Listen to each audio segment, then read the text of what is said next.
L'Organisation mondiale de la santé nous en réserve de bonnes.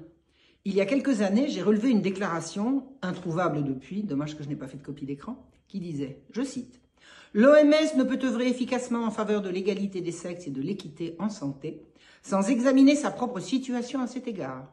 L'organisation s'engage en faveur de l'inclusion, de la diversité et de la parité homme-femme, ce dont témoigne la nouvelle équipe de direction du directeur général qui comporte plus de femmes que d'hommes. » N'est-ce pas que c'est joli? Pour la grande agence de l'ONU, l'égalité, c'est quand il y a plus de femmes que d'hommes. Ça ne voudrait pas dire qu'il faut plusieurs femmes pour faire un homme par hasard? Ou bien je me trompe? Laissons là le rude combat pour l'égalité que personne au monde n'a jamais revendiqué, à part les grands malades qui nous gouvernent. Et allons faire un tour vers ce qui est la raison d'être de l'organisation, la santé.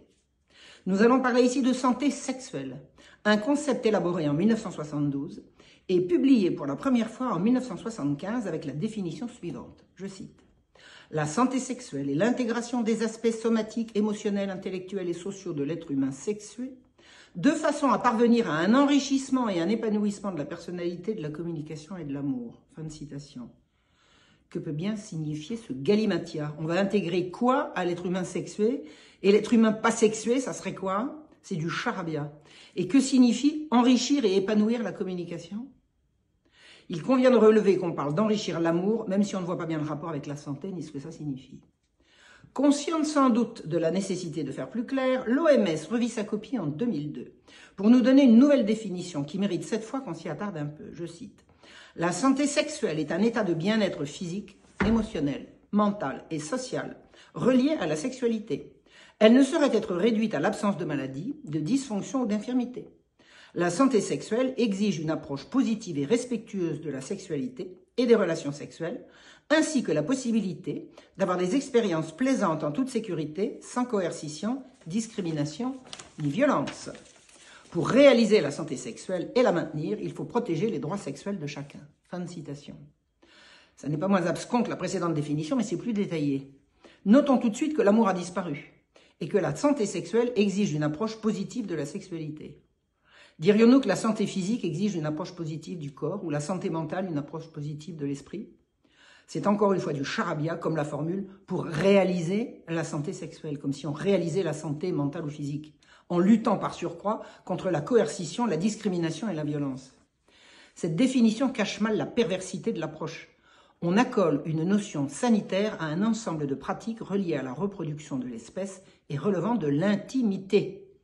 Et comme ces pratiques impliquent nécessairement autrui, il n'y a pas de rapport sexuel sans partenaire, en faire une affaire sanitaire exclut d'y mettre un enjeu moral.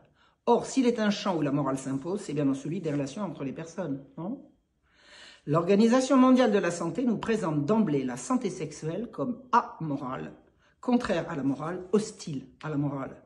Et c'est normal puisqu'elle se revendique d'une approche scientifique de la sexualité, comme nous allons le voir. Le corollaire incontournable du combat pour la santé sexuelle, c'est l'éducation sexuelle pour tous, rapidement devenue l'éducation à la sexualité. Parmi les nombreux textes qui s'y réfèrent, penchons-nous sur les standards pour l'éducation sexuelle en Europe, parus en 2010, où l'on trouve la pépite suivante, je cite. La psychologie, plus spécialement la psychologie du développement, montre que les enfants naissent sexués. Fin de citation. C'est un contresens. Être sexué, c'est être doté d'un sexe. On n'a pas besoin de psychologue pour savoir que les bébés naissent avec un sexe qu'ils ont d'ailleurs reçu 9 mois plus tôt au moment de leur conception. Cette phrase a un autre sens, tiré des publications d'Alfred Kinsey. « Children are sexual from birth ». Les enfants sont sexuels dès la naissance. Sexuels et pas sexués. On connaît la théorie que l'Américain Alfred Kinsey a propagée dans le monde entier en 1948 lors de la publication de son étude intitulée « Le comportement sexuel de l'homme » qui sera suivie par « Le comportement sexuel de la femme ». C'est dans son premier opus que l'entomologiste devenu expert en sexualité humaine a déclaré que dès leur naissance, les enfants étaient capables d'orgasmes répétés.